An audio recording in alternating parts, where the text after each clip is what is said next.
Welcome, sports fans. You are tuned in to Offside with Zach and Adam, where you're getting all the latest sports news straight out of my bedroom for now. Joining me tonight is the left wing playmaker, the Powerade addict, the incomparable man himself, Zach McLaughlin. How you doing tonight, buddy? I'm good, Adam. How are you?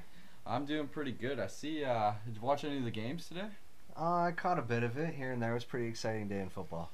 I gotta love this weather right now. I mean, this is probably the same weather we had back in our Thanksgiving back in October, and this is fast forward to the American for Thanksgiving, and we got the same weather now. Oh, it's incredible. You can't complain. I was even out golfing today. It's the best we've seen in years. One benefit of that global warming phenomenon out there. Gotta love global warming. So what do we got on tap tonight, buddy? What are we bringing to them? All right, so we've got an exciting weekend of football here in Canada. The beautiful city of Toronto is hosting the 100th Grey Cup on Sunday. T.O. T.O. We got the home Toronto Argonauts playing the Calgary Stampeders in this historic Grey Cup matchup. And then also we've got the Vanier Cup this week. We got Laval against McMaster in a rematch of last year's game, which was the most exciting Vanier Cup we have ever seen. You know, I still can't believe that the Marauders have won 21 straight games heading into this game. I mean, that's a crazy record for CIS football. That's amazing for any level of football. You very rarely see someone win 21 straight games, and shooting for 22 with their second straight Vanier Cup. It's going to be an exciting game to watch. And I can't believe ending Laval's streak of winning in the actual Vanier Cup game. They were the first team that Laval could not beat in the big game. How do you feel about their chances heading into this one? Well, McMaster has played strong, obviously, this winning streak. I don't know. It's a tough call. I mean, Laval has 6 cups in their 11 seasons in CIS football. That's just unheard of. Over 500% winning in Vanier Cup in their history is pretty incredible. What do you think is going to happen? I honestly couldn't tell you, but I'm hoping for another high-scoring game like last year. I mean, these two teams tore down BC Place last year with a double overtime victory for the Marauders, 41-38. I mean, the offense was there, defense was on display as well. Let's see what we can come up with this year and see if we get anything above what we had last year. I mean, who knows? Well, I don't think we're going to get another double overtime game like we did last year, but it's going to be fun to watch. Both these teams had massive wins to make it here to the Vanier Cup. Oh, trust me about it, with the Dinos getting beat out 45-3 it was, I'm pretty sure. That's in correct. The Mitchell Bowl. Oh, yeah. Man. And then Laval in the UTEC Bowl just destroying Acadia 42-7. I mean, these teams are unreal. Could you only imagine the offense these guys will put up against each other? Oh, the offense is rolling, but both teams have an incredible defense at the same time. So it'll be interesting to see if it's going to be a high-scoring game or a defensive battle. It'll be a lot of fun to watch. For sure. But now let's focus on something that is definitely the biggest game of the week. Back when I was with my placement with the Toronto Sun earlier this year, so probably around late May, June, I had the privilege of doing a photo op with Scott Milanovich and the brand new coaching staff for the Toronto Argonauts. And while it was tough to get a sense of where they would be, just meeting and shaking these guys' hands then, I mean, I had a feeling that something special was going to happen this year, and lo and behold, tooth and nail even, because there were some sketchy spots during the season, They had their ups and downs. It was an interesting season to watch for those Toronto Argonauts, but they pulled it out. Big win against the Alouettes at home, which it doesn't happen very often, beating the Alouettes at home, especially in Olympic Stadium, but they pulled it out. They played strong defensively, a couple interceptions. They really showed up that game, and I think they're going to play well on Sunday. I know that one hurt your heart a little bit, being a big Alouettes fan. It hurt, but it's going to be fun to watch on Sunday because, the Argos have to be pretty excited playing the 100th Grey Cup in their home stadium, in a sold-out Rogers Center. And I mean, you look at these teams last year.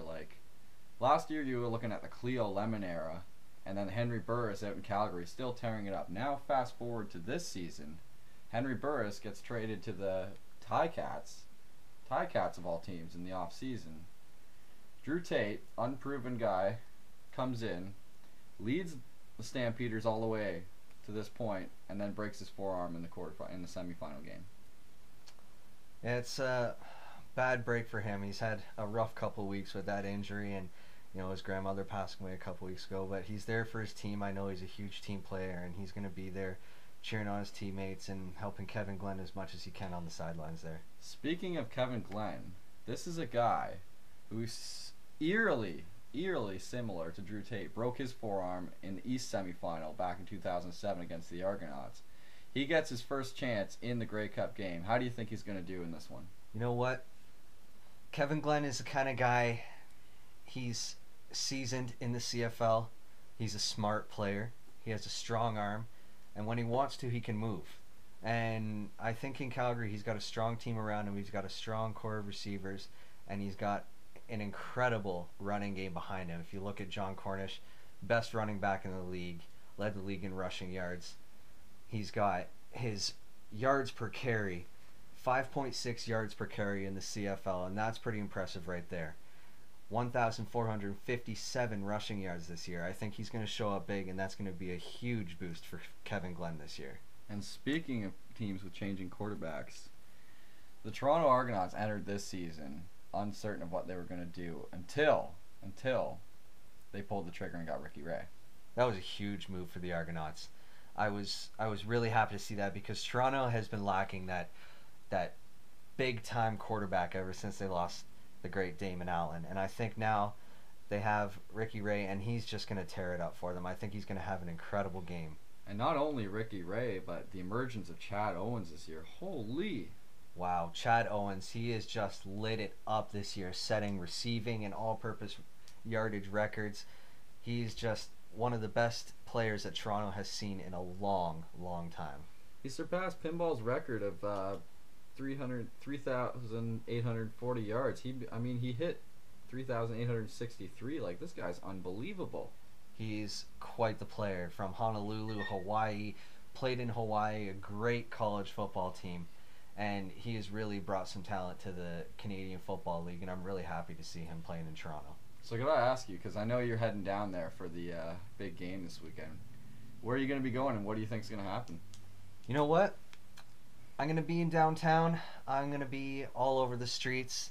I want to see everything that the city has to offer this weekend. I'm pretty sure it's going to be quite an exciting day downtown Toronto. And, sold out Grey Cup. See if I can get in. We'll see. But I think it's going to be a really fun day down there in Toronto. You should just flash some of the standard credentials you got behind you and just be like, hey, let me in this one. Media.